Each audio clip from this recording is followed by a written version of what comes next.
오늘 말씀은 마태복음 2장 13절로 23절 말씀입니다.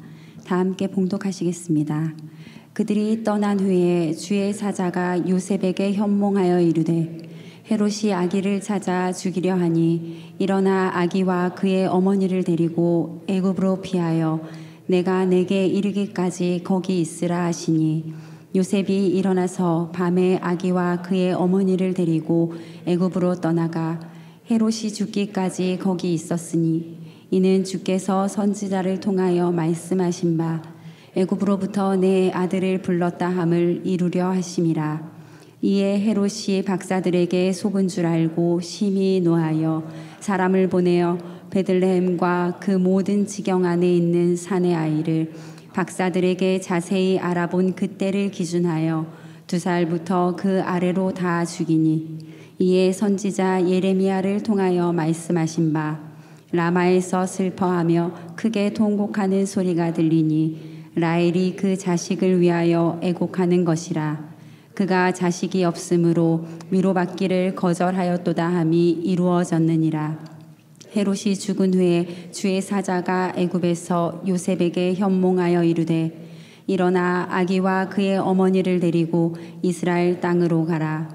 아기의 목숨을 찾던 자들이 죽었느니라 하시니 요셉이 일어나 아기와 그의 어머니를 데리고 이스라엘 땅으로 들어가니라. 그러나 아켈라오가 그의 아버지 헤롯을 이어 유대의 임금됨을 듣고 거기로 가기를 무서워하더니 꿈에 지시하심을 받아 갈릴리 지방으로 떠나가 나사렛이란 동네에 가서 사니 이는 선지자로 하신 말씀에 나사렛 사람이라 칭하리라 하심을 이루려 함이로라. 아멘. 마태복음 2장 13절서부터 21절 말씀 을 가지고 섭리하심이라는 제목으로 말씀을 전하도록 하겠습니다. 올해 표가 승리자의 편에 서서 기도하라. 바로 이 표를 가지고 저희들이 기도하면서 힘차게 한 발 한 발 내딛자 이렇게 말씀드리며 새해를 시작됐습니다. 이제 벌써 52주가 다 이제 지나가게 됐죠. 생각해 보면 참 아슬아슬한 나날이었던 것 같습니다. 자칫 발을 헛디딜까, 자칫 말을 좀 잘못할까, 자칫 판단을 잘못할까. 그래서 되도록이면 눈과 귀를 닫고 또 말을 보듬으며 이렇게 살려고 했지만 본능적으로 저희가 귀를 사회에 돌릴 수밖에 없었고 눈을 정치에 돌릴 수밖에 없었고 세계를 보면서 우리의 마음이 가지 않을 수밖에 없었습니다. 그러면서 함께 아파하기도 했고 신음하기도 했고 때로는 분노하며 살게 되었죠. 하지만 이러한 날들이 바로 우리가 인간됨을 반증하는 그러한 마음이고 그러한 생각이고 그러한 행동임을 알게 됩니다. 아브라함 조수아 헤셀이 사람은 누구인가, 누가 사람인가 라는 책을 보면 인간은 어떠한 경우에도 방관자가 되어서는 안 된다. 인간이라면 어떠한 경우에도 사회에, 세계에, 국가에, 이웃에 방관자가 되어서는 안 된다. 이렇게 말을 했습니다. 사람이 된다는 것은 싫든 좋든 얽혀 들어가는 것, 행동하고 반응하는 것, 놀라고 응답하는 것이다. 사람이 된다는 것은 싫든 좋든 얽혀 들어가는 것을 당연하게 여기고 행동하고 반응하는 것, 그리고 놀라고 응답하는 것, 이것이 바로 사람됨의 바로 삶이다. 이렇게 말을 합니다. 그래서 함께 아파했죠. 함께 신음하고 또 함께 분노도 하고 함께 웃고 울고 기뻐하고 감사하면서 이제 한 발 두 발 디딛다 보니까 이제 한 걸음만 더 디디면 내년 2025년 새해가 시작됩니다.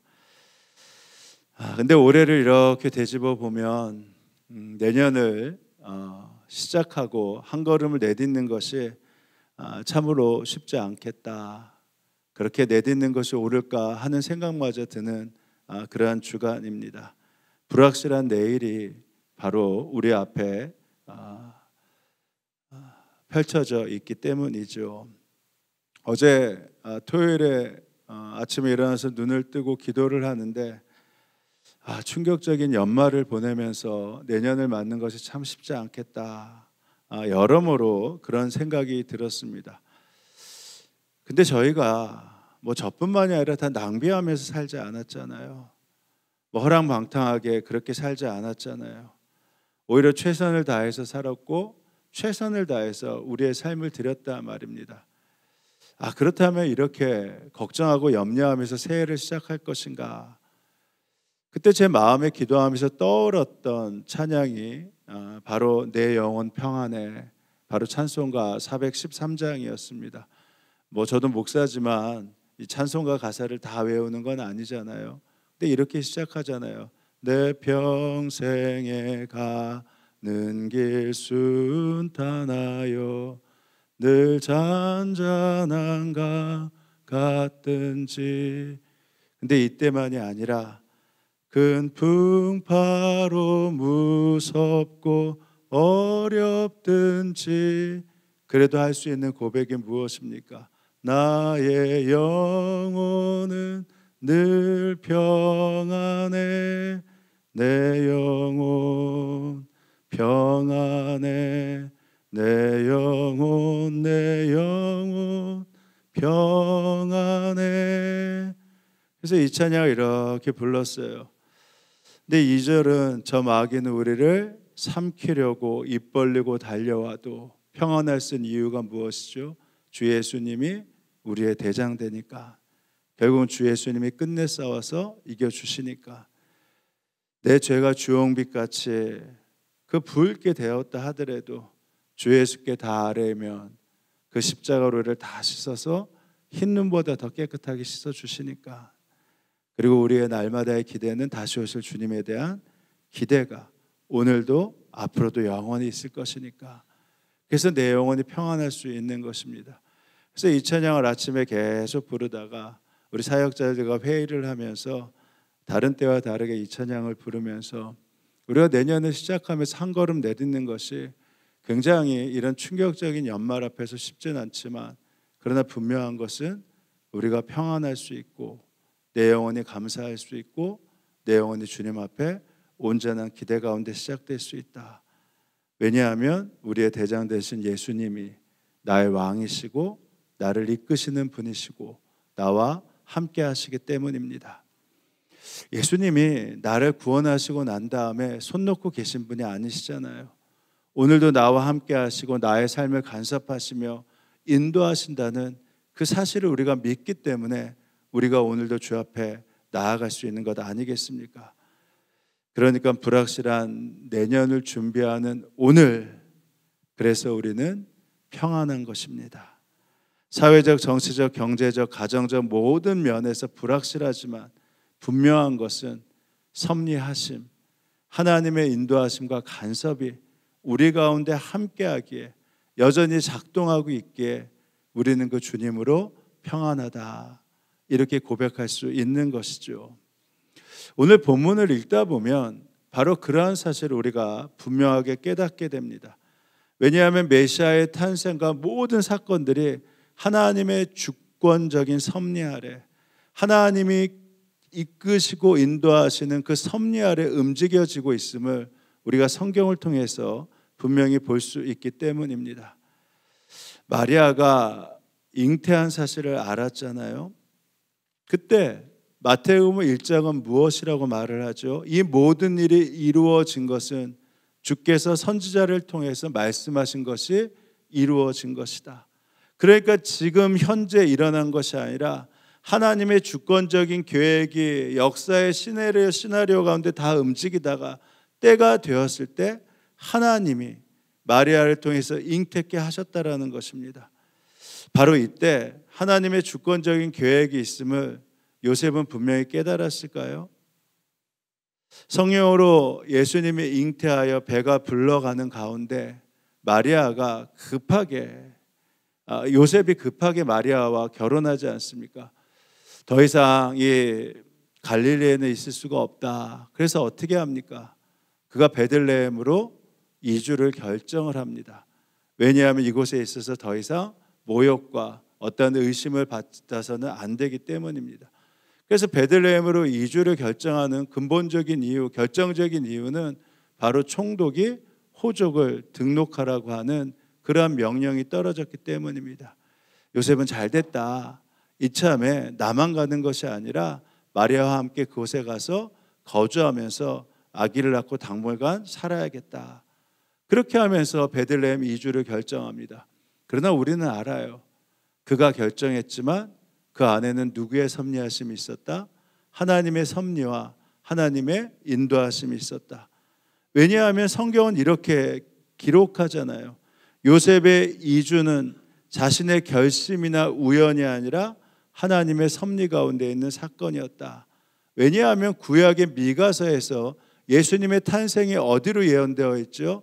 바로 베들레헴으로 예언되어 있었기 때문입니다. 그러니까 어쩌다가 우연히 발생했던 사건이 아니라는 거예요. 내 발걸음이 거기로 인도하였지만 그러나 그 발걸음 가운데는 이미 누구의 섭리하심과 주권적인 계획이 있었다? 하나님의 인도하심과 주권적인 계획이 있었다라는 것입니다. 예수님께서 태어나실 때 동방의 박사들이 별을 보고 예수님을 경배하러 옵니다. 그들은 아기 예수를 수소문하다가 당시 로마로부터 유대 전역을 통치받는 것을 위임받은 헤롯 왕에게 가서 바로 메시아의 탄생을 알리죠. 헤롯이 그 메시아를 죽인 작정으로 자기도 경배하겠다고 합니다. 근데 그 속셈은 무엇이죠? 자신의 경쟁자가 될 예수를 미리 죽이기 위함이었습니다. 동방 박사들이 베들레헴 마구간에서 아기 예수님을 경배한 다음에 바로 그때 천사들이 나타나 헤롯에게 가지 말고 다른 길로 떠나라고 합니다. 그래서 다른 길로 자기 나라로 갔어요. 이 사실을 알게 된 헤롯 왕이 예수를 죽이려고 하죠.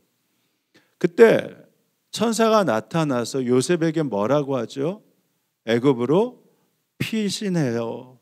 아기와 마리아를 데리고. 잘 읽어보시면 마리아와 아기가 아니에요. 모든 것이 누구로부터 시작되냐면 아기 예수로부터 시작됩니다. 애굽으로 피하여 떠나라고 할 때까지 머물러 있으라고 합니다. 근데 아무리 꿈에 나타났다 하더라도 애굽 이집트로 간다라는 것은요 굉장히 쉽지 않은 결정입니다. 왜냐하면 베들레헴에 머물기 위해서 이미 집을 구하고 살고 있었습니다. 예수님은 이미 갓신 생활을 벗어날 때 바로 그러한 상황이에요. 게다가 애굽은요 유대인들에게는 살려가는 곳이 아니라 영적으로 죽으러 가는 곳이에요. 이미 우리가 출애굽을 통해서 보지 않았습니까? 그 포악한 바로 밑에도요 출애굽한 다음에 어려움만 있으면 다시 되돌아가려고 해요. 그러니까 영적으로 죄와 우상으로 물든 곳이 바로 이집트입니다. 유대인 탈무드에 의하면 전 세계의 우상의 90%가 애굽에 있고 나머지 10%는 전 세계에 펼쳐 있다. 이렇게 할 정도로 애굽은 우상으로 깃든 곳입니다. 그래서 아무리 그것이 잘못됐다 하더라도요 그것에 한번 들어가면 그 늪 가운데서 빠져나오기가 쉽지 않아요. 그렇기 때문에 유대인들에게 애굽으로 간다라고 하는 것은 살러 가는 것이 아니라 결국은 죽으러 간다 이렇게 생각하는 겁니다. 근데 꿈에 나타나서 애굽으로 가라는 거예요. 다른 곳도 아니고. 그러니까 그것이 쉽지 않았겠죠. 그러나 요셉은 즉각 순종을 합니다. 그 밤에 일어나 이집트로 피신을 합니다. 하나님의 계획이 있었음을 그가 다 이해하고 했었을까요? 아니요. 그냥 그 말씀대로 하나님의 인도하심이 어디까지일지 모르겠지만 그냥 떠납니다. 근데 오늘 본문은 애굽으로의 이주에 대해서 어떻게 얘기합니까? 하나님의 계획하심, 섭리하신 가운데 이루어진 일이다. 요셉이 일어나서 밤사이에 아기와 그의 어머니를 데리고 이집트로 피신하여 헤롯이 죽을 때까지 거기에 있었다. 이것은 주님께서 예언자를 시켜서 말씀하신 바 내가 이집트에서 내 아들을 불러내었다 하신 말씀을 이루시려고 하신 것이라. 그가 이집트로 갔지만 이미 하나님의 계획과 섭리하신 가운데서는 예수님이 어디로 떠나게 되어 있다라는 겁니까? 애굽으로. 그것이 죽는 길이라고 사람들이 여길지라도 그것으로 떠나게 되어 있었다라는 것입니다. 보이지 않는 하나님의 손길이 이미 오래전서부터 작동하고 있었다라는 것이죠. 21절에 보면 헤롯이 죽자 천사가 또 요셉에게 꿈에서 나타나 이번에는 아기와 그의 어머니를 데리고 다시 이스라엘로 돌아가라고 합니다. 요셉이 이번에도 즉각적으로 순종해요. 근데 문제는 베들레헴으로 가는 게 쉽지 않은 겁니다. 헤롯 왕이 죽었지만 그의 아들이 여전히 유다 전 지역을 통치하고 있었기 때문입니다. 그러니까 이곳에 가서 베들레헴으로 갔다가 내가 혹시나 죽지 않을까 하는 염려 가운데 있을 때 성경은 이번에도 동일하게 기록합니다. 그가 베들레헴으로 간 것이 아니라 그 두려움 때문에 바로 갈릴리 나사렛으로 갔지만 그것은 우연이 아니었다. 두려움 때문에 그곳으로 간 것이 아니었다. 이번에도 보이지 않는 하나님의 손이 작동했기 때문이다. 그러나 요셉은 아켈라오가 그의 아버지 헤롯을 이어서 유대 지방의 왕이 되었다는 말을 듣고 그것으로 가기를 두려워하였다. 그는 꿈의 지시를 받고 갈릴리 지방으로 물러가서 나사렛이라는 동네에 가서 살았다. 이리하여 예언자들을 시켜서 말씀하신 바 그는 어느 사람이라 나사렛 사람이라 불릴 것이다 하신 말씀이 이루어졌다. 이처럼 하나님의 손길은요, 한 번으로 한 시점으로 끝나는 것이 아니라 이 역사의 통치자이신 하나님은요, 어제도 오늘도 앞으로도 당신의 손길을 통하여 우리를 인도하고 이 세계를 인도하고 계시다라는 겁니다. 때로는 만남을 통해서, 때로는 특별한 사건을 통해서, 때로는 우연처럼 일어난 일이라도 계속 주님의 보이지 않는 손길은 작동하고 있는 것입니다. 에스더서에 보면 이런 말씀이 나옵니다. 이미 오래전에 일어났던 사건이에요. 에스더의 오빠인 사촌 오빠인 모르드게가 자기와 함께 있었던 두 내시가 음모를 꾸며서 왕을 시해하려고 했던 것을 알게 됩니다. 그리고 이것을 고발하여 왕이 살게 되죠. 그러면 왕이 그로 인하여 살았다면 당연히 많은 포상을 해야 되지 않습니까? 근데 무슨 연유인지 포상도 하지 않고 어떠한 특별한 상도 받지 않았어요.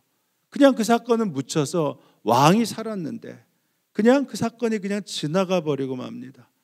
그리고 시간이 지나서 하만이 유대인들을 몰살하려는 계획을 갖게 하죠. 그리고 그것을 실행에 옮기기 직전입니다. 이제 실행만 하면 유대인들이 다 죽게 될 상황이에요. 근데 바로 그 시점 어느 날 이 왕이 잠이 안 오는 거예요. 도저히 잠을 자려고 해도 잠이 안 옵니다. 그러면 보통 왕이라면 뭘 하겠어요? 뭐 우리는 운동을 하든지 뭐 책을 보든지 뭘 먹든지 할 텐데 왕이 아마 잠이 안 오는데 아마 궁중실록 자기의 역사를 읽으면 자기의 어떤 통치 기록을 읽으면 잠이 와서 그런지 그 책을 가져오라고 해요. 근데 책을 가져왔는데 몇 년치를 가져와라 한 것도 아니라 책을 가져와라 했는데 그 책을 읽어보라고 했더니 그 책에 오래전에 있었던 사건, 바로 모르드게가 자신을 살려줬던 사건이 기록되어 있는 것입니다. 왕이 놀라서 묻죠. 그때 나를 살려준 모르드게에게 나라에서 어떤 대우를 했고 어떤 상을 했느냐. 아니 그 시점에서 했어야 될 일이 그냥 다 지나갔어요. 근데 우연히 잠이 오지 않아서 책을 꺼냈는데 그 시점에서 그것을 듣고 나서 물어보는 거예요. 그때 무슨 상을 내렸지? 무슨 대우를 했지? 신하들이 대답합니다. 아무 일도 일어나지 않았습니다. 아무 상도 아무 대우도 하지 않았습니다. 어떻게 그런 중차대한 사건 앞에서 상도 내리지 않고 어떠한 대우도 하지 않았느냐. 그렇게 의아하고 있을 때 그 새벽에, 아니 왕을 뵈러 누가 새벽에 갑니까? 그 새벽에 하만이요, 유대인을 죽이려는 하만이 특별히 눈에 가시었던 모르드게를 먼저 죽이고자 자기의 집에 엄청나게 큰 장대를 만들어요. 그리고 왕에게 허락을 받기 위해서 그 새벽에 달려와 있는 겁니다. 아니 그 새벽에 왜 와요?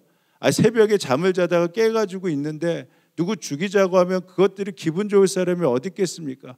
한참 기분 좋을 때 얘기해야지 그것도 답을 할까 말까인데 그 새벽에 와요. 그날 밤 왕은 잠이 오지 않아서 자기의 통치를 기록한 궁중실록을 가지고 오라고 하고 자기 앞에 소리내어 읽게 하였다. 실록에는 대궐문을 지키던 왕의 두 내시 빅다나와 데레스가 아하수에르의 왕을 죽이려고 한 음모를 모르드게가 알고서 고발했다는 내용이 기록되어 있었다. 왕이 물었다. 이런 일을 한 모르드게에게 나라에서는 어떻게 대우하였으며 어떤 상을 내렸느냐? 그곳에 있던 시종들이 대답하였다. 나라에서는 그에게 아무런 상도 내리지 않았습니다. 왕이 다시 물었다. 궁중들에 누가 있느냐? 마침 그때 우연히 왜 그 아침에 거기에 있어요? 하만이 왕에게 자기 집에 세운 장대 모르드게를 달아 죽일 수 있도록 허락받으려고 궁전 바깥들에 와 있었다. 이게 우연처럼 보이는 일이잖아요. 하만에게 물어요. 이 기록을 다 듣고 난 다음에 내가 특별한 대우를 하고 싶은 사람이 있는데 그 사람에게 어떻게 대우하면 좋겠소? 하만이요 생각을 합니다. 이 특별한 대우는 누구에게 해당될까? 나에게 해당될까? 그래서 확신을 하면서 이렇게 얘기합니다. 특별한 대우를 하시려면 왕의 부하 중 가장 높은 이에게 이 일을 하도록 맡기십시오. 두 번째, 그리고 특별한 대우를 하는 방법은 당신의 옷을 입히십시오. 왕과 같은 대우를 한다라고 당신의 옷을 입히십시오. 그리고 말을 태워서 서왕안을 다 돌아다니게 하십시오. 그러면 왕이 얼마나 사랑하고 신임하는지 나와 같은 권위가 있음을 사람들이 다 알 거 아니겠습니까? 그리고 말을 모는 자들에게 소리쳐 외치게 하십시오. 이 사람이 바로 왕이 가장 높이는 사람이다. 가장 왕이 신뢰하고 사랑하는 사람이다. 이렇게 말을 하면서 다니게 하십시오. 이게 누구를 생각하면서 말한 거예요? 자기를 생각하면서. 그러니까 왕이 이 말을 하니까 아주 좋게 여깁니다. 그 제안을 아주 좋게 받아들여요. 그리고 하만에게 얘기하죠. 너가 지금 제일 높지? 그럼 너가 이 일을 행해. 모르드게가 나를 살려준 일이 있는데 그때 내가 아무것도 하지 않았어. 그러니까 너가 이 일을 행하는데 지금 자신이 장대에 달아 매달려고 허락받으러 왔는데 내 옷을 입혀. 그리고 내가 가장 신임하는 자임을 온 성이 알게. 그리고 말을 모는 자들에게 이 사람이 바로 왕과 같은 대우를 받을 사람이다. 이렇게 외치게. 이렇게 말을 합니다. 왕이 하만에게 명령하였다. 곧 그대로 하시오.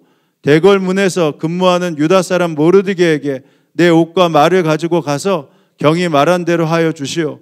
경이 말한 것들 가운데 하나도 빠뜨리지 말고 그대로 하도록 하시오. 하만이 왕의 옷과 말을 가지고 와서 모르드게에게 옷을 입히고 또 그를 말에 태워 성 안 거리에 데리고 나가서 임금님께서는 높이고 싶어한 사람에게 이렇게까지 대우하신다 하며 외치고 다녔다. 정말 통쾌한 사건입니다. 그리고 이 사건 이후에 역전이 시작돼요. 바로 그 장대에 하만이 매달리고요. 그리고 유대인들은 오히려 페르시아에서 가장 높은 지위를 얻기 시작합니다. 하만의 음모가 드러나기 시작했고요. 그리고 자신이 그 장대에 매달려 죽게 됩니다. 모든 것이 완전히 역전되었어요. 그렇다면 이 사건을 어떻게 해석해야죠? 우연인가요? 우연히 자기를 살려준 사람을 그때 아무런 대접을 안 했을까요? 그러면 하나님의 보이지 않는 손이 언제서부터 작동하고 있었다는 겁니까? 모르드게가 바로 시의 음모를 밝히는데 아무 상을 받지 않게 한 그때서부터 하나님의 보이지 않는 섭리와 손이 작동하고 있었다는 겁니다. 모르드게가 이 사실을 알았을까요? 섭섭하진 않았겠습니까? 아무리 그래도 내가 왕을 시해하려는 음모를 발각시켜서 살려주었는데 나에게 아무런 대우도 하지 않고 나에게 아무런 상도 내리지 않는 거에서 어떤 생각을 했었을까요? 그러나 이미 그 사건 가운데서 하나님의 섭리하심이 계획되어 있었던 것입니다. 내가 지금 만나는 사람 그저 우연일까요? 갑자기 지나가면서 지금 만나는 게 바로 지금 갑자기 시작된 일일까요? 내가 있는 자리, 내가 속한 직장 그저 우연히 속하게 된 것일까요? 한번 신앙적으로 고백해 보십시오. 그렇다면 하나님의 섭리하심은 우리 가운데 계속해서 이루어지고 있다. 그렇다면 그 만남이 참으로 소중한 것입니다. 그 만남이 아픈 만남이었죠. 그 만남이 나에게 있어서 필요 없는 만남일 것 같다라고 생각된다 할지라도, 아니, 나에게 참으로 참혹한 만남이라 할지라도, 참혹한 사건이라 할지라도 그곳에는 하나님의 섭리하심이 있다라는 것입니다. 그래서 또 한 가지 아셔야 할 것이 있어요. 이런 섭리가 작동될 때 이렇게 보호하시고 또 기쁘고 감사하고 역전되는 사건들만 있는 것이 아니라는 것입니다. 때로는 억울하고 힘들고 괴로운 사건 가운데서도, 또 원치 않았고 절대로 일어나서는 안 되는 그 사건 가운데서도 하나님의 섭리하심, 하나님의 손이 작동되어 있었다라는 것입니다. 동방 박사가 다른 길로 떠나자 헤롯은 박사들에게 속은 것을 알고 몹시 분노합니다. 근데 분노한 것으로 끝나지 않아요. 그 메시아라는 아기가 태어난 시점을 잘 계산해서 이 베들레헴과 그 지역에 사는 2살짜리 미만의 아이들을, 사내 아이를 다 죽이라고 합니다. 소중한 아이를 순식간에 빼앗기게 되었어요. 그 부모가 쉽게 빼앗겼겠습니까? 아이를 빼앗기지 않으려는 그 울부짖음과 그 부르짖음과 그 몸부림이 얼마나 심했겠습니까? 그러면 왕의 명령을 받은 사람들이 그 부르짖음 앞에서 그냥 물러갔겠습니까? 아니요. 오히려 부모를 죽이면서까지 그 아이를 빼앗고 죽이지 않았겠습니까? 때로는 아이들이 살해될 뿐만 아니라 그 부모들도 창에, 칼에 살해되었을 것입니다. 학자들의 계산대로라면 베들레헴과 그 근처에 인구가 얼마나 되었겠어요. 그러니까 수천 명, 적게는 수백 명이다 이렇게 이야기를 하지만, 그러나 모두에게 큰 기쁨의 소식이라고 분명히 천사가 말했잖아요. 이 땅의 모든 사람에게 예수님의 탄생은 큰 기쁨의 좋은 소식이라고 말했는데, 베들레헴 그 근처에서 울부짖는 소리를 내는 그 가족들과 그 친척들에게 예수님의 탄생이 큰 기쁨의 좋은 소식이었겠습니까? 소중하게 기다렸던 내 사랑스러운 아기를 잃은 부모님들에게 예수님의 탄생이 정말 기쁜 소식이다 이렇게 들렸겠습니까? 그러나 성경은 이 점에 대해서도 이렇게 기록을 합니다. 이리하여 예언자 예레미야를 시켜서 하신 말씀이 이루어졌다. 라마에서 소리가 들려왔다. 울부짖으며 크게 슬피 우는 소리다. 라헬이 자식을 잃고 우는데 자식들이 없어졌으므로 위로를 받으려 하지 않았다. 소중한 자식을 잃었는데 그래서 순식간에 죽고 살해되고 누가 이 사건 앞에서 위로를 받으려 하겠습니까? 근데 성경의 예언이 이루어졌대요. 시간이 지난 시점에서 우리가 이 구절을 읽으니 하나님의 섭리 가운데 있었다 이렇게 말을 하겠지만, 당시 누군가가 이 사건이 성경에서 말씀하신, 에레미야를 통해서 말씀하신 바를 응하게 하기 위해서 일어난 사건이야. 그래서 당신이 자식을 잃은 거야. 당신들에게는 너무너무 안타깝지만 이 사건 역시 하나님의 계획하심 가운데 있었던 거야. 하나님께서 라마에서 슬피 울며 자식이 잃은 사람이 위로를 받지 않을 정도로 울부짖음과 안타까움이 심하다고 했어. 그러니까 힘내, 괜찮아질 거야. 누가 감히 이렇게 말할 수 있겠습니까? 만약에 이런 사건 앞에서도, 이런 아픔 앞에서도 힘내, 괜찮아질 거야, 여기에도 하나님의 간섭과 계획하심이 있어 라고 제3자가 그렇게 말하는 것은 위로가 아닌 언어적 폭력에 불과할 것입니다.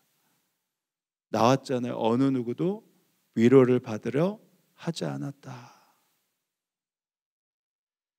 우리는 흔히 하나님이 우리를 보호하시고 인도해 주시기 때문에 큰 위기를 막기 위해 이런 일을 주신 것이다. 작은 위기가 있는 이유가 무엇인 줄 아느냐? 큰 위기를 막기 위해서이다. 우리에게 작은 고통이 있는 것은 큰 고통이 있음을 알고 예방하기 위함이다. 그래서 이 작은 고통을 하나님이 허락해 주신 것이다. 이렇게 말씀들을 하시지만 막상 겪어보면요, 그 말이 받아들여지질 않아요. 위로의 말로 받아들여지지 않습니다. 성경에 그대로 나왔잖아요. 어느 누구도 위로를 받으려 하지 않았다. 이런 잔혹하고 비참한 사건 앞에서 이거 역시 하나님의 섭리라 이렇게 말한다면요, 그리고 여러분이 그러니까 이것이 하나님의 섭니까? 아멘해, 아멘해, 이게 믿음이야, 이렇게 말한다면 모든 것이 하나님의 뜻이다 이렇게 받기가 쉽겠습니까? 오히려 그런 말을 자꾸만 들으면 현재적인 이 시점에서 그동안 주셨던 거 다 가져가도 좋으신, 이것만큼은 지켜달라고, 이것만큼은 막아달라고, 모든 것 다 잃어도 좋으니 이것만큼은 하나님께서 보호해달라고, 이 사건만큼은 지나치게 해달라고 그렇게 고백하고 싶지 않겠습니까? 요셉과 마리아가 예수님의 탄생으로 베들레헴과 그 근처에 있는 아기들이 바로 죽었다, 살해되었다라는 소식을 들었다. 그리고 나서 아기 예수님을 바라보면서 큰 기쁨의 좋은 소식이다, 정말 말할 수 있었을까요? 이러한 사건 앞에서 하나님의 섭리가 계속해서 작동되고 있었다, 이렇게 말하고 믿기는 참 쉽지 않습니다. 어떻게 순식간에 화재로 모든 것을 잃게 되었는데, 한순간의 실수로 직장을 잃게 되었는데, 한순간의 실수로 건강을 잃게 되었는데, 사랑하는 가족을 잃게 되었는데 하나님의 섭리하심이라고 어떻게 고백할 수 있겠습니까? 그때 토로하셔야죠. 왜 접니까? 왜 그 많은 사람 가운데 왜 이런 일이 저에게 일어납니까? 하소연하셔야죠. 그런 일을 겪기 싫고 앞으로도 다시는 이런 일을 겪지 않게 해달라고, 그래도 하나님을 믿는다면 기도하셔야죠. 그런데 잊지는 마십시오. 우리와 24시간 동거하시고 동행하신 하나님이시라면 하나님은 거기에도 계시지 않았겠습니까? 그 아픔과 고통 가운데서도 주님은 계시지 않았겠습니까?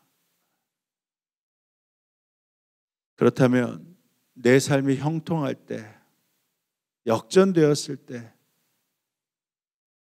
왜 이런 행운이, 기쁜 일이 나에게 일어났나 하며 감사하고, 이 모든 것이 하나님의 은혜이다, 이 모든 것이 하나님의 손길이었다 라고 고백할 수 있었다면, 타자의 언어의 폭력이 아니라 나와 동행하시는 하나님의 선하신 손길 앞에서, 이해되지 않는 사건과 사고 앞에서도 왜 접니까? 라고 아픔을 호소할지언정 이 사건 역시 하나님의 보이지 않는 손길이, 섭리가 작동되고 있다라고 고백할 수 있어야 하는 것입니다. 세상에서 일어나는 크고 작은 일에 어찌 우연이 있을 수 있겠습니까? 하나님의 목적에 따라 움직이고 존재하잖아요. 우리가 아무것도 안 하는 것이 아닙니다. 오히려 하나님 앞에 분명하게 내 삶에 최선을 다하고 오늘 하루도 하나님 앞에 최선을 다해 나아가기 때문에 바로 우연 앞에 있는 보이지 않는 하나님의 손길 앞에서도 우리가 섭리하심에 순종할 수 있는 것입니다. 그러므로 사람은 하나님의 아니기에 그분의 섭리를 온전히 다 깨달을 수 없지만 그럼에도 모든 것이 하나님의 은혜입니다 라고 고백할 수 있는 근거는 그럼에도 우리 하나님은 좋으신 하나님이시기 때문입니다. 선하신 하나님이시기 때문입니다. 우리를 가장 좋은 곳, 푸른 풀밭으로 인도하시는 선한 목자이기 때문입니다. 바로 그것을 신뢰하기 때문이죠. 섭리하심이 믿어지면 믿어지기에 신뢰하기 시작하고요. 신뢰하기 시작하기에 더 믿어지기 시작하는 것이고 믿어지기 시작하면 어떠한 상황에서도 바로 순탄한 그러한 바람 앞에서도 폭풍 앞에서도 나의 영혼이 편안해. 그분의 선하심과 그분이 우리를 가장 좋은 곳으로 인도하신다고 믿는 그 믿음 앞에 우리가 서기 때문이죠. 앞서 찬양했던 내 영혼 내 평생에 가는 길, 이것을 작시라고 하죠. 작사했던 분이 스페포드라는 영국의 변호사 아니었겠습니까? 이분이 우리로 말하면 그 당시에 굉장히 소위 1870년대 잘 나가는 변호사였었다고 해요. 그러다가 본인이 42살 될 때 아들이 급성 전염병 피부 질환으로 사망을 하게 됩니다. 그리고 1871년 시카고 대화재 때 자기의 전세산 사무실을 다 잃게 돼요. 근데 또 한 번의 시련을 겪게 되죠. 전재산도 잃고 또 아들도 있는 그 아픔 가운데서 또 그것을 좀 한번 잊어보자고 가족들과 함께 4딸이 있었고 그리고 아내와 본인이 대서양을 건너 영국을 좀 여행하고 우리로 말하면 머리를 식히고 오기로 했죠. 근데 본인이 급한 일이 생겨서 뒤따라 가기로 하고 아내와 4딸을 먼저 배에 태워 보냈습니다. 근데 그 배가 어떻게 되죠? 침몰하게 돼요. 다른 배와 충돌해서 침몰하게 됩니다. 그때 아내와 함께 승선했던 87명은 구조가 되었지만 4딸은 자기와 생명 같은 4딸이 물속에 빠져 죽게 됩니다. 그 소식을 접하고 급히 배를 타고 가는 그 앞에 배가 침몰한 지점에 이르러서 이렇게 하나님을 원망하며 부르짖지 않습니까? 하나님, 제가 하나님을 가장 귀하게 여겼어요. 제가 하나님을 가장 사랑했어요. 근데 왜 이런 일이 저에게 일어납니까? 이제 저는 어떻게 살아야 합니까? 우리 가족은 이제 어떻게 됩니까?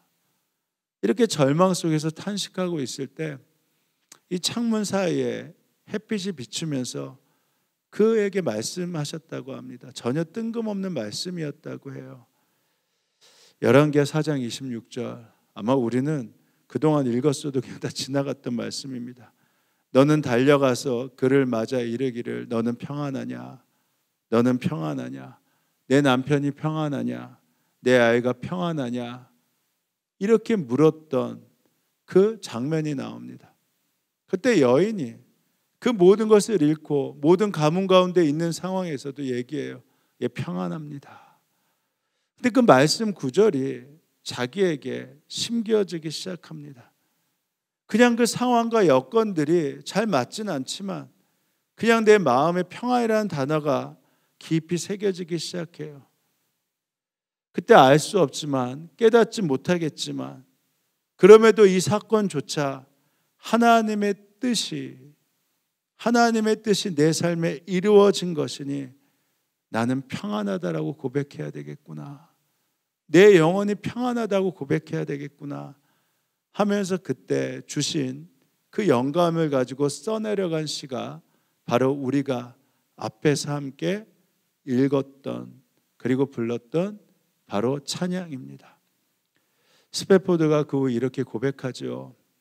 저는 이해할 수 없는 그 길을 이해라는 단어로 해석하려고 하지 않습니다.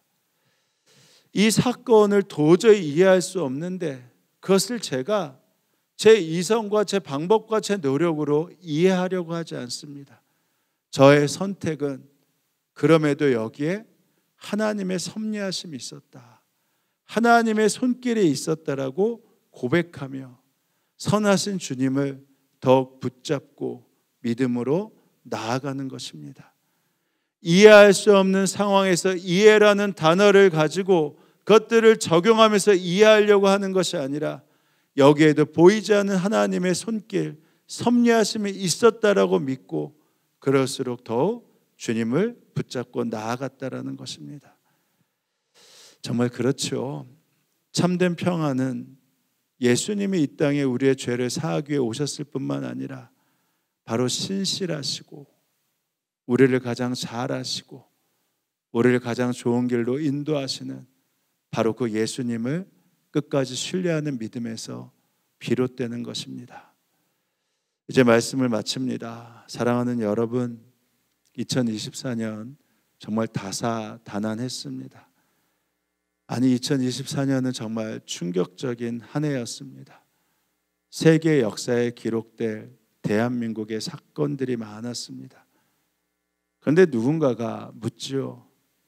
바로 이런 대한민국에 여전히 하나님의 간섭과 손길이 있었냐고.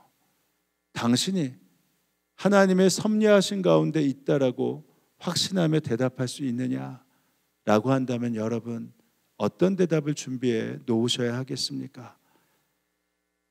저는 참 구별하기 힘듭니다. 대답하기 힘듭니다. 확신할 수 없습니다. 정말 하나님의 간섭이 무엇이냐고 말한다면 그것에 대해서 정확하게 말하기가 쉽지 않습니다. 그러나 우리가 믿음의 사람임이 분명하다면 동일하게 이런 고백은 할 수 있을 것 같습니다. 비록 지금은 깨닫지 못하지만 하나님의 섭리가 신비 그 자체라면 주님은 지금 반드시 이 대한민국을 가장 선한 길로 이끌고 계시다. 가장 좋은 것으로 인도하고 계시다. 여기에는 아멘하고 있습니다라고 함께 동일하게 고백할 수 있을 것입니다. 그러므로 제가 감히 말씀드립니다. 제가 분명히 한 가지 약속할 수 있는데 내년에도 하나님의 보이지 않는 손길이 이 대한민국을 인도해 주실 것이고 여러분을 인도해 주실 것입니다. 우리가 임마누엘이신 예수님을 굳게 붙잡고 나아간다면 그래서 2025년은 역사상 가장 놀라운 은혜의 해가 될 것이고 어떤 상황에서도 내 영혼은 평안합니다 라고 고백하게 될 것입니다. 그런 기대와 평안 가운데 새해를 준비하는 여러분 되시길 주님의 이름으로 축원합니다. 이제 기도하실 때 이렇게 기도합니다. 지금까지 지내온 것 주의 크신 은혜입니다. 크신 역사 가운데도 주님의 손길이 미쳤음을 믿습니다.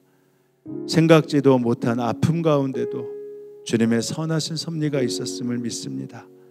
아직 다 분별할 수 없지만 이 모든 것 주님이 하셨고 하나님의 은혜임을 고백하오니 내 영혼 평안하다 고백하게 하시고 내년을 주님과 함께 손을 잡고 준비케 하여 주옵소서.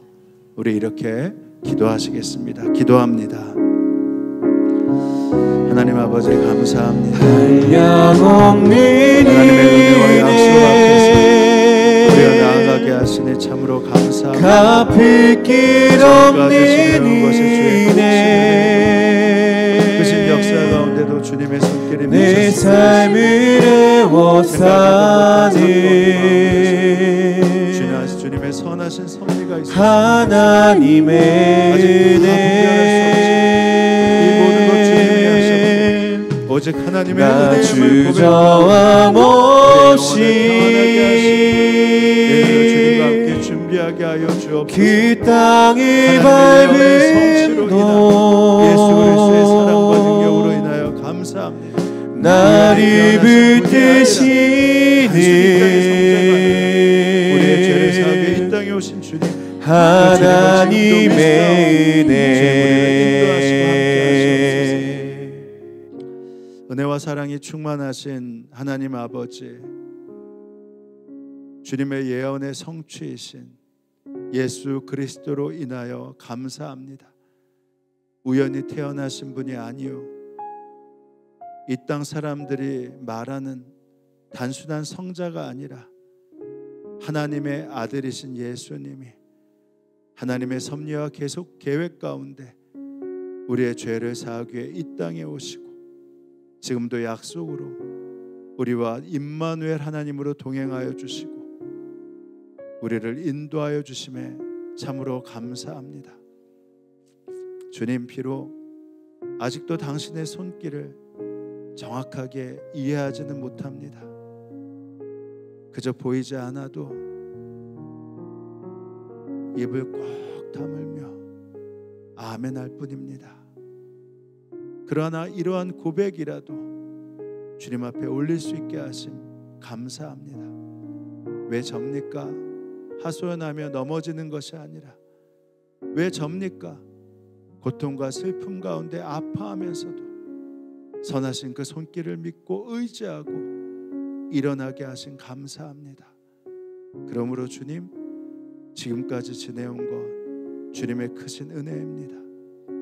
주님의 손길이 이 역사에 내 삶에 작동되었음을 믿습니다. 생각지도 못한 아픔 가운데서도 주님의 선하신 섭리하심이 있었음을 믿습니다. 아직 다 분별할 수 없지만 이 모든 것 주님이 하셨고 하나님의 은혜임을 고백하오니 주님, 내 영혼이 평안하게 하시고 내년을 주님과 함께 준비하는 새로운 기대를 허락하여 주옵소서. 특별히 올해는 다사다난했던 그 해뿐만 아니라 충격의 한 해였습니다. 그래서 더욱 이 나라 이 민족을 향하신 하나님의 약속을 믿습니다. 당신의 선하신 일을 기대하며 거룩한 손길을 믿습니다. 주님, 북한에도 주님의 일하심을 믿고 기도합니다. 박해받고 있는 북한의 믿음의 동역자들 지켜주셔서 감사합니다. 이미 주님 억류되어 있는 선교사님, 목사님, 성도님들을 위해 10년을 넘게 기도했지만 아직도 많은 소식이 좋지 않지만 그럼에도 불구하고 주님의 손길을 믿으며 포기하지 않고 기도하였사오니 주님, 속히 석방되게 하여 주옵소서.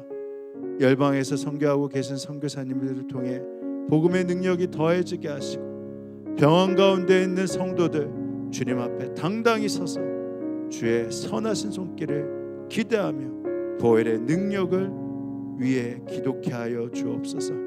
오늘도 주님께 감사하며 허락하신 것의 일부를 떼어 봉헌합니다. 우리의 감사와 사랑을 받아주시고 넘치는 축복 누리게 하여 주옵소서. 감사드리며 예수님의 이름으로 기도합니다. 아멘. 자, 우리 다 함께 일어나셔서 우리 옆 사람에게 아주 따뜻한 눈으로 이렇게 인사합니다. 하나님의 손길이 당신과 함께 하셨음을 믿습니다. 그래서 우리가 기도하는 겁니다. 낙타 무릎이 될 때까지 나라를 위해 기도합시다. 이 시간 우리 함께 찬양하며 나아갑니다.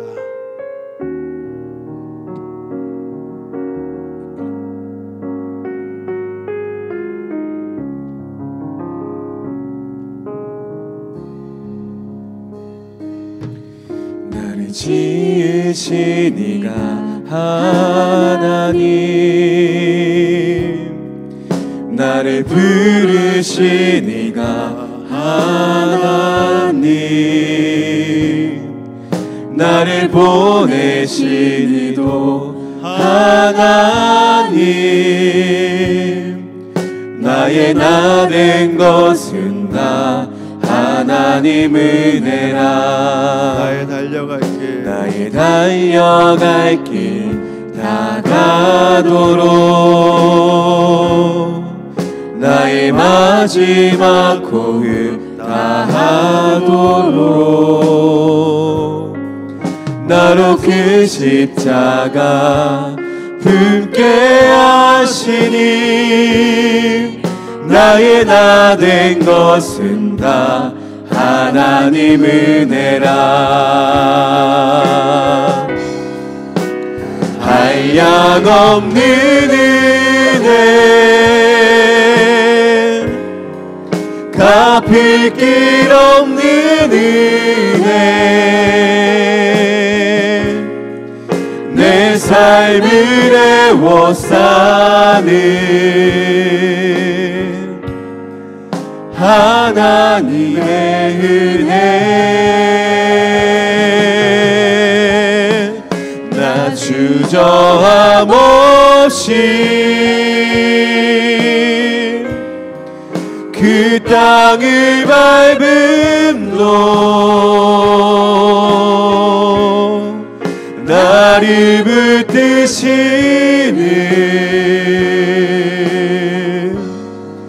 하나님의 은혜. 하나님의 은혜로 이 마지막 주를 보내게 하심 참으로 감사합니다. 당신의 선하신 그 손을 내년에도 기대하오니 주님 일하여 주옵소서. 지금은 성부 성자 성령 삼위일체 하나님의 은혜와 약속이 이 예배에 함께한 성도들 머리머리 가운데, 그들의 가정과 일터 가운데 지금으로부터 영원히 함께하옵시기를 간절히 축원하옵나이다. 아멘.